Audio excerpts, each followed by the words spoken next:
Olá, está começando mais um especial Setores da Bolsa 2016 do Infomoney. Eu sou Thiago Salomão e recebo hoje aqui Catarina Pedrosa, da Haitong. Ela vai falar sobre as perspectivas das empresas do setor de alimentos e bebidas. A gente já fez o programa do setor de varejo e agora a gente vai falar do lado de consumo, né? Aquelas empresas que as representantes da Bolsa, a gente pode falar desde a Ambev até pegar a Natura, Hipermarcas e até os frigoríficos, como Marfrig, JBS, BRF, enfim. É um setor que, obviamente, acompanha a demanda da economia, né? Acompanha a evolução da economia e, como a gente já sabe, a perspectiva para a economia brasileira em 2016 não está muito boa. Vamos ver como esse setor deve andar em 2016.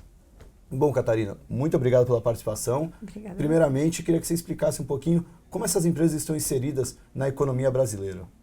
Bom, empresas de bebidas e alimentos são justamente isso, né? Alimentos, todo mundo tem que comer.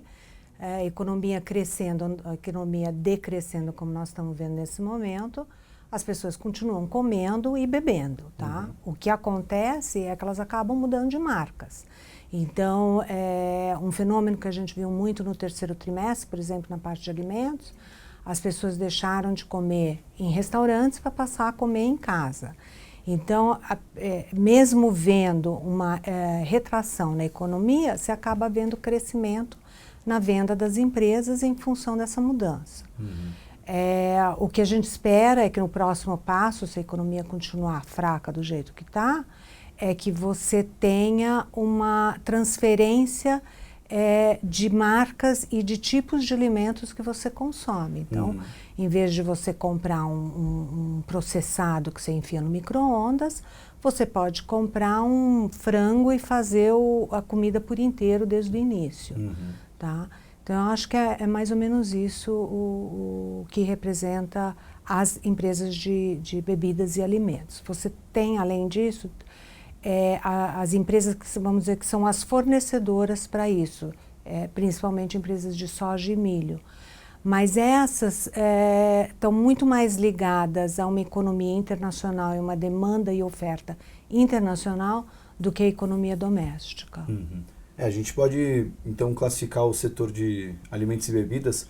Eles acompanham a evolução da economia, assim como o varejo, mas o consumidor não deixa de adquirir alimentos e bebidas. Como você mesmo disse, eles precisam se alimentar e beber, né? O que acontece, às vezes, é uma troca de produto. Exato. Então, por isso que eles não sofrem tanto na Bolsa como as varejistas, por exemplo.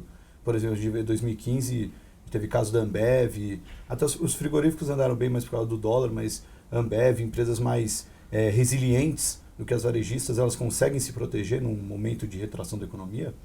A Ambev é muito vista como o que a gente chama de um safe haven, né? Uma empresa segura, tá? Então, em momentos de crise de bolsa, você procura esse tipo de empresa. É uma empresa geradora de caixa forte. Por mais que a economia tenha uma retração, ela continua gerando caixas grandes, ela não tem dívida, ela tem caixa líquido e ela paga bons dividendos. Então, se você precisa estar em bolsa e tem medo da volatilidade que as ações vão ter em função do momento econômico, a Ambev é uma boa escolha como defensiva. Tá?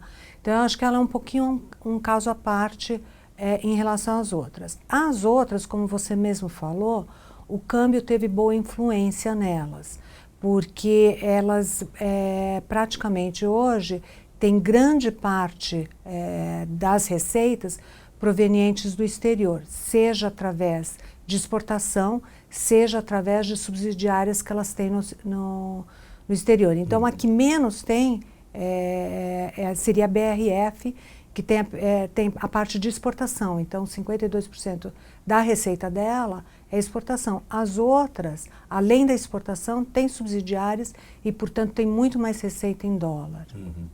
Bom, você já falou um pouco da Ambev. Eu acho que é um call quase que unânime no mercado. Muita gente não diz para comprar a Ambev, mas diz que pelo menos é um ativo seguro para quem quiser ficar na Bolsa. Mas ainda dentro do setor, você poderia elencar algumas outras ações e falar o que você espera delas para 2016? Então, como a gente não está vendo uma economia doméstica melhorando em 2016, a gente acha que o melhor investimento são empresas menos relacionadas com a economia doméstica. Uhum. Então, entre os 3 frigoríficos mais a BRF, que são as 4 empresas de proteínas, a nossa preferida nesse momento é a JBS, uma vez que ela tem mais de 80% da receita dela vindo de fora. Uhum. E grande parte dessa receita não é nem exportação, porque ela é a maior exportadora de carne bovina do Brasil, mas não é isso que faz com que a receita dela cresça. O que está crescendo mais a receita dela são os ativos que ela tem fora do Brasil. Então, ela está presente na América do Norte, né, México, Canadá, Estados Unidos, na Austrália e agora, através da compra da Moy Park, na Europa também. Uhum. Você falou de JBS, tem todo esse caso que está, principalmente agora no final do ano, muito se fala do BNDES, de investigações. Isso pode, de alguma forma, atrapalhar a JBS? Eu tenho acompanhado que ela tem tido um desempenho não muito bom nas últimas semanas na Bolsa. O quanto que isso pode atrapalhar a JBS, já que ela tem uma exposição ao BNDES? É que até agora não se falou exatamente qual é essa exposição e o que isso acarreta. Uhum. Então, o que você tem hoje são simplesmente chamadas nos jornais e as ações da empresa acabam reagindo a isso. Uhum. Mas do mesmo jeito que elas reagem à chamada, assim que isso passa, ou no dia seguinte, até 2 dias depois, elas voltam a performar em função da expectativa de resultados que elas têm. Então, enquanto não tiver nada concreto do caso BNDES, tanto o JBS como até a Marfrig também tem uma exposição ao banco, né? Então, enquanto não tiver nada muito concreto sobre investigações do BNDES, a JBS ainda é uma boa pedida. Então, no caso da Marfrig, a exposição é maior, tá? Uhum. Porque a Marfrig tem debêntures conversíveis em ações, mas até hoje ninguém se falou disso em nenhum caso. Uhum. O que se falou muito é que a JBS tomou recursos do BNDES para aquisições no exterior. Uhum.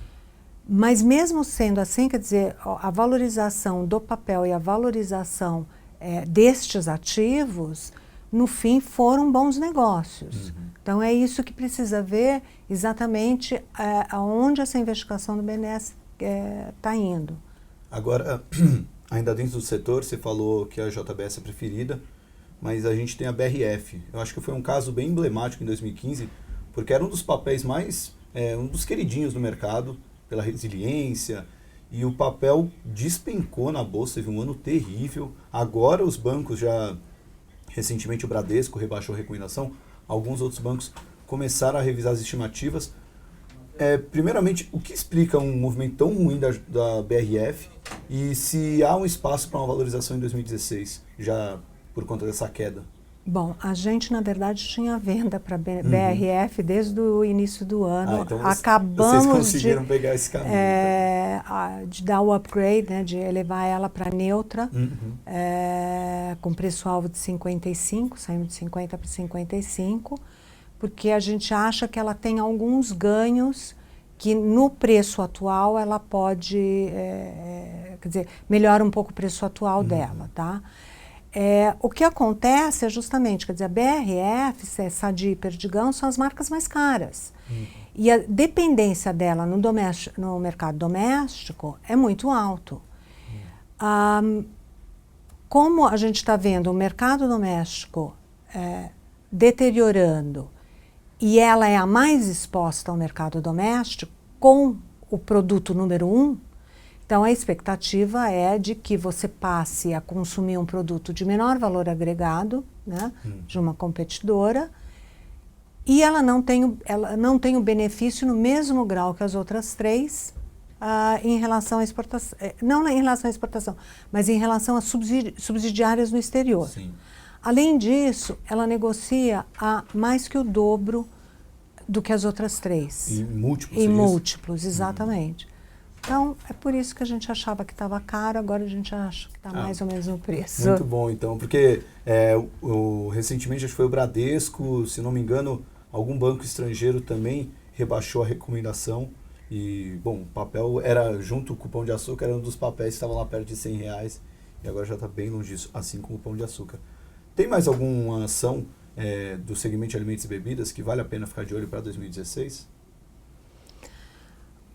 Olha, tanto a Marfrig, né, que tem a Keystone, e se você vê realmente um crescimento na Ásia, então ela é uma empresa que se beneficia, tá?